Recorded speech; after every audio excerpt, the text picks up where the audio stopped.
بسم الله الرحمن الرحيم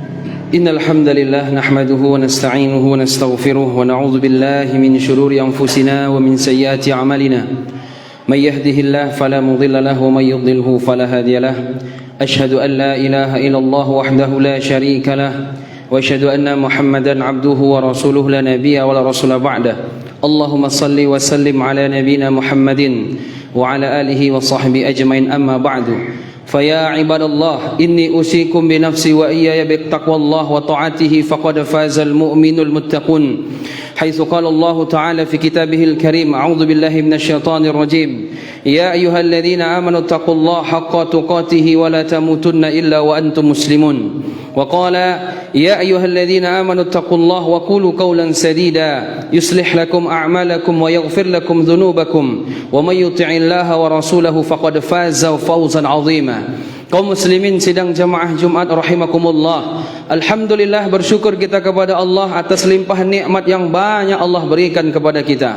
Allah berikan kita nikmat kesehatan, Allah berikan nikmat lapang, Allah berikan nikmat muda, Allah berikan nikmat harta, dan Allah berikan kita nikmat umur. Dari sekian nikmat ini, nikmat yang paling besar yang membedakan manusia dengan hewan yaitu nikmat iman dan Islam, nikmat hidayah yang tidak sembarang orang mendapatkannya. Nabi Ibrahim punya ayah, ayahnya Azar tidak dapat hidayah. Nabi Nuh punya anak Kan'an tidak dapat hidayah. Nabi Muhammad punya paman Abu Talib tidak dapat hidayah. Sementara kita Allah berikan hidayah. Maka tidak ada kata yang lebih pantas diucapkan di awal khutbah kecuali Alhamdulillahi Rabbil Alamin. Salawat dan salam semoga tercurahkan kepada baginda Rasulullah Muhammad sallallahu alaihi wasallam. Banyak kita berselawat kepada beliau, bukti bahwa kecintaan kita kepada beliau. Nabi sallallahu alaihi wasallam bersabda, "Man shalla alayya wahidah sallallahu alaihi asyarah." Siapa yang berselawat kepadaku satu kali, maka Allah akan berselawat kepadanya 10 kali. Al-bakhil, orang pelit, man dzukirtu indahu falam yusalli alayya. Ketika namaku disebutkan lalu dia tidak berselawat kepadaku, maka banyak kita berselawat kepada beliau.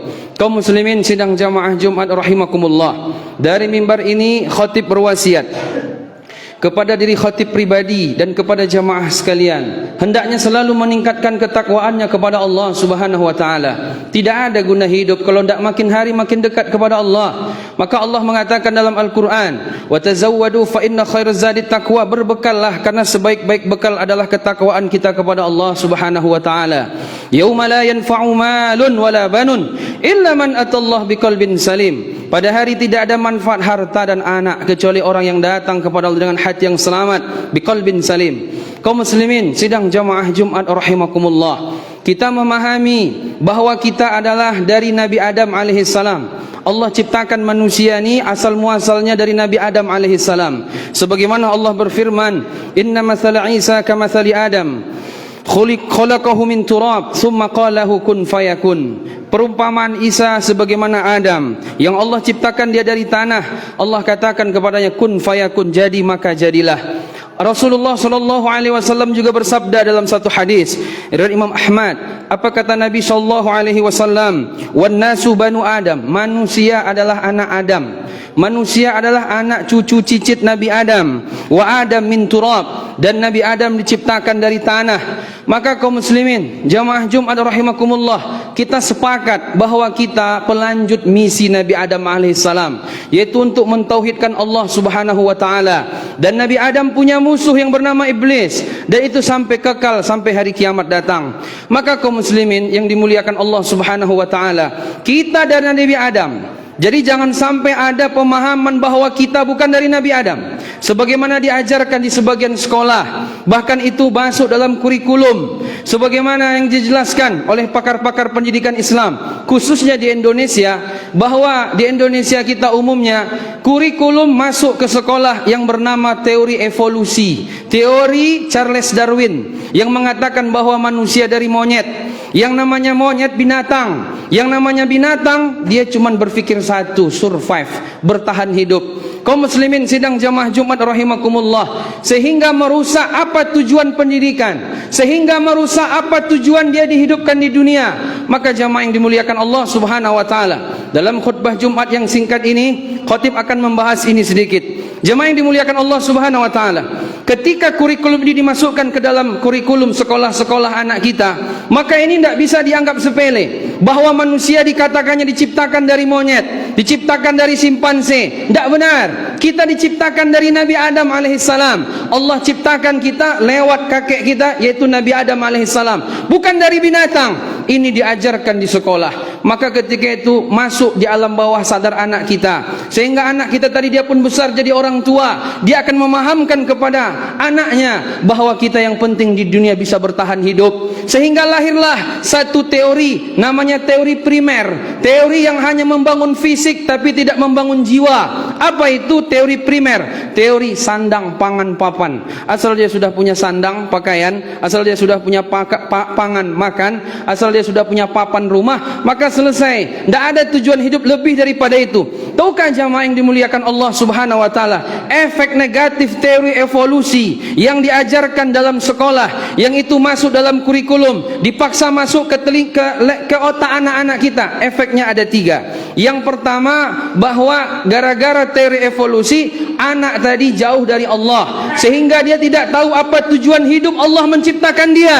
Padahal jelas Allah berfirman dalam Al-Quran, surat Az-Zariyat, a'udzubillahi minasyaitonirrajim, wa ma khalaqtul jinna wal insa illa liya'budun. Tidaklah kuciptakan jin dan manusia kecuali untuk beribadah kepadaku, liwahiduni, untuk mentauhidkan aku. Gara-gara teori evolusi bahwa dia dari monyet, bukan dari Nabi Adam, dia akan berpikir bahwa hidup bukan untuk Allah, hidup bukan untuk beribadah. Dia jauh dari agamanya, dia jauh dari Tuhan yang telah menciptakan dia. Untuk apa hidup kalau begitu? Kalau ternyata dia lupa tujuan untuk mengarungi kehidupan, yang mana hidup di dunia lah tidak lama, 60-70 tahun, tapi ternyata kehidupan dia tidak sebatas sebagaimana pemahaman bahwa dia dari kera. Ini efek pertama, yaitu menjauhkan anak-anak kita, menjauhkan kita dari Allah, menjauhkan kita dari Tuhan Allah Subhanahu wa taala, peribadatan kepadanya, kehidupan untuk beribadah, tidak ada yang lain. Tapi ketika teori evolusi diajarkan dalam kurikulum, diajarkan oleh guru, guru pun tidak menyadari diajarkan, padahal hati dia melawan. Tapi karena ilmu dia enggak paham, akidah dia enggak kuat, dia mengatakan bahwa dia dari binatang. Yang namanya binatang cuman survive, bertahan hidup, yang penting cari makan, yang penting bisa makan. Makanya banyak bapak-bapak kalau kita tanya, bapak mau kemana? Mesti jawaban dia, mencari sesuap nasi. Mesti kalimatnya bertahan hidup, menandakan bahwa dia bukan manusia. Maka berapa banyak orang tua ketika ketemu anaknya, dia bertanya, apa yang ditanya terlebih dahulu? Udah makan apa belum? Bukan yang ditanya, kau udah sholat subuh apa belum? Kalau belum, sholat sana dulu, jangan makan dulu, jangan tanya-tanya masalah makan itu lagi. Kalau ditanya-tanya itu juga lagi, seolah-olah bahwa anak kita ini bukan manusia. Yang namanya binatang pikirannya cuma makan, seolah-olah manusia juga pikirannya cuma makan. Yang penting bertahan hidup, bertahan hidup, bertahan hidup. Gara-gara teori evolusi dimasukkan ke dalam otak-otak kita.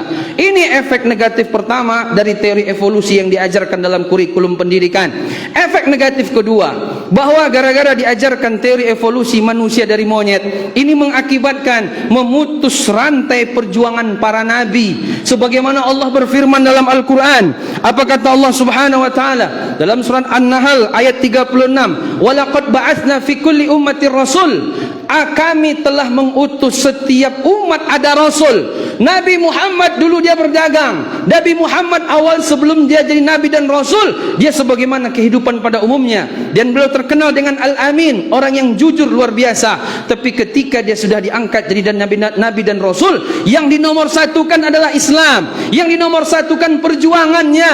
Dunia kecil, akhirat yang akan disampaikan beliau kepada kita. Untuk apa Allah mengutus nabi kalau cuma hanya sebatas yang penting ekonomi. Sebelum nabi diutus, dulu sudah ada namanya, yaitu Romawi dan Persia, dan ekonomi mereka sudah stabil. Tapi apa yang Allah sampaikan, apa yang Allah utus Nabi Muhammad untuk apa? untuk mengeluarkan kita, ikhrajul ibad min ibadatil ibad ila ibadati rabbil ibad, mengeluarkan manusia menyembah manusia kepada manusia menyembah Tuhannya. Nabi menyampaikan bahwa ada kehidupan setelah mati. Nabi menyampaikan ada Tuhan yang kalian sembah. Jangan hanya menyembah jabatan, jangan hanya menyembah atasan, jangan hanya menyembah harta, uang, emas dan perak. Maka kaum muslimin, itu misi utama Nabi menyampaikan kepada kita. Itu misi utama Allah mengutus para nabi dan rasul untuk memahamkan kita bahwa hidup ada kehidupan setelah mati, bahwa kita akan dihisab, bahwa kita akan melawan iblis. Allah mengutus Nabi untuk menyampaikan kepada kita bahwa kita mentauhidkannya, tidak ada yang lain. Adapun yang lain perkara dunia tidaklah tercela. Tapi ketika dunia dijadikan tujuan, maka disitulah tercelanya manusia. Dia hanya sarana untuk menuju Allah Subhanahu wa taala. Jadi dengan adanya diajarkan teori evolusi bahwa manusia dari binatang, maka ketika itu anak-anak kita ini tidak berpikir lagi untuk memperjuangkan yaitu pengorbanan para nabi dan rasul. Maka kaum muslimin jamaah Jumat rahimakumullah, sehingga mereka pun tidak menghormati para ulama, sehingga bagi mereka ilmu agama tidak penting. Padahal Rasulullah mengatakan al ulama warasatul anbiya wa innal anbiya lam yuwarrisu dinaran wala dirhaman wa innama warasul ilma faman akhadahu akhdha bi akhzin wafirin. Kata Nabi, ulama pewaris para nabi, dan para nabi tidak mewariskan harta, dinar dan dirham, tapi Nabi mewariskan ilmu. Siapa yang mengambil ilmu dari Nabi, maka dia telah mengambil bagian yang sangat besar. Sehingga timbul dalam benak kita ilmu agama seolah-olah ilmu tambahan, seolah-olah ilmu yang enggak terlalu penting. Tapi ilmu-ilmu yang bersifat duniawi itu nomor satu. Makanya ada urutannya jamaah. Ada ilmu fardu ain, ada ilmu fardu kifayah, ilmu fardu ain akidah, ilmu fardu ain fikih, ilmu fardu ain ilmu tentang Allah, Nabi dan agama.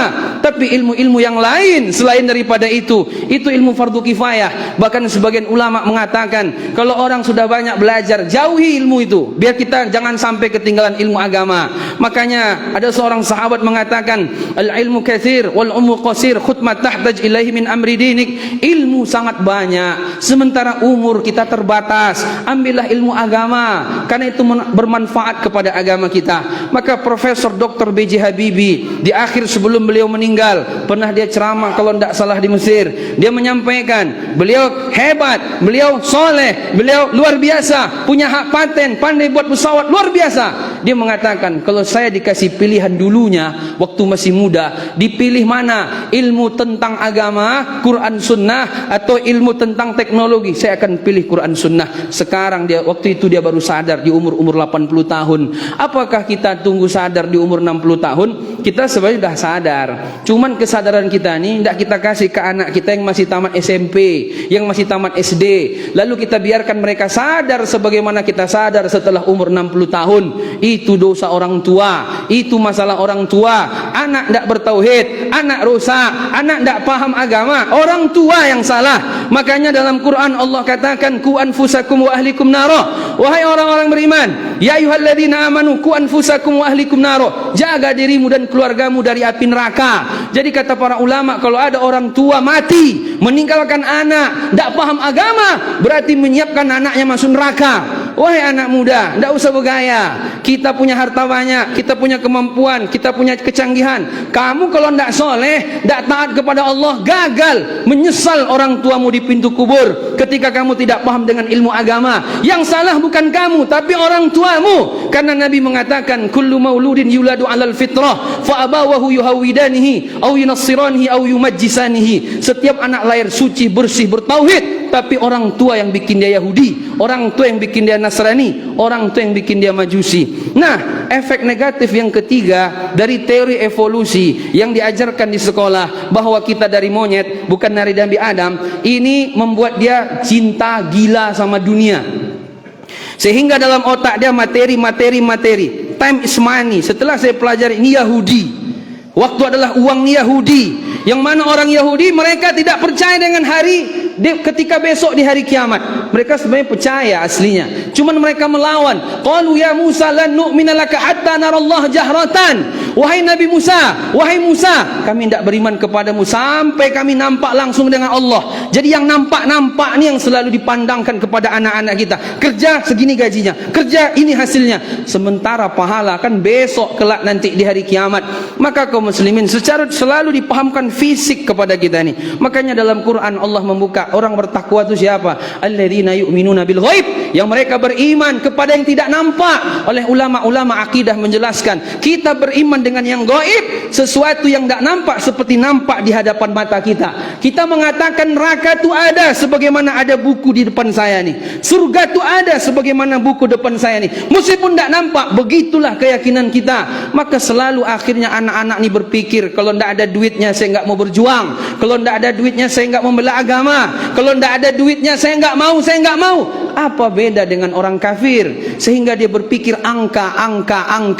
Orang akan berkawan karena angka, orang berpisah karena angka. Tapi dalam Islam tidak begitu. Orang berkawan bermusuhan karena iman. Maka kaum muslimin, ketika ini dia biarkan, sehingga anak-anak kita ni nanti enggak jadi manusia dia, sehingga dia jadi binatang. Sebagaimana Allah katakan dalam Al-Quran surat Muhammad surah 47 ayat 12, walladzina kafaru yatamatta'un wa ya'kulun kama ta'kul an'am wan naru maswallahum. Adapun orang kafir, hidup mereka cuma dua, bersenang-senang dan makan, dan nanti di hari kiamat mereka masuk neraka. Di dunia mereka seperti binatang. Maka dijelaskan bahwa kalau disamakan manusia dengan monyet, orang Eropa, Amerika, mereka meneliti manusia ini 99% sama dengan simpanse, bedanya 1%. Monyet aja tidak mau disamakan sama kita, malah kita mau disamakan sama monyet, tidak mau kita. Dia aja tidak mau, apalagi kita. Dan kita pun lebih hina daripada dia. Binatang memang pikiran dia satu, makan. Dia enggak ada solat subuh, dia enggak ada baca Quran, enggak ada Jumatan, enggak ada pengajian, enggak ada tilawah Al-Quran. Lalu ada manusia punya otak, dikasih akal, subuh enggak bangun, zuhur enggak bangun, enggak ada beda. Monyet pagi dia juga sarapan, enggak usah monyet, ayam keluar dari kandang 6:30 dan 6. Dia enggak punya skill, dia enggak pernah sekolah, dia enggak punya akal. Anak 10 ekor makan semua. Ini manusia sekolah sampai S3 yang dipikirkan cuma makan. Monyet enggak perlu sekolah, enggak punya skill, enggak ada kerja, dia bisa makan. Kita sekolah, habis itu sampai S3, kerja, habis itu kita nanti dapat duit, habis itu kita makan. Ujungnya makan. Kalau cuma makan, enggak usah jadi manusia. Maka jemaah, Allah berfirman, "Wa ma min dabbatin fil ar illa 'ala Allahi rizquha." Tidak ada satu makhluk binatang yang melata di muka bumi mesti Allah akan berikan kepada mereka rizki. Maka ini pentingnya belajar akidah sehingga kita paham bagaimana kehidupan setelah ini. Jangan hanya berpikir makan. Dan sekarang memang sekolah kita ini tujuannya udah melenceng. Dalam pasal 31 ayat 3, tujuan pendidikan di Indonesia meningkatkan iman, takwa, akhlak mulia. Iman, takwa, akhlak mulia. Sekarang enggak. Sekolah yang hebat, sekolah yang sukses indikator kerja. Tamat kerja kemana? Tamat kerja di mana? Kata Buya Hamka, kalau cuma sekedar kerja, babi di hutan pun kerja. Fa'tabiru ya ulil absar la'allakum turhamun. Syukran ya Rabbi, syukran hadaita qalbi, syukran.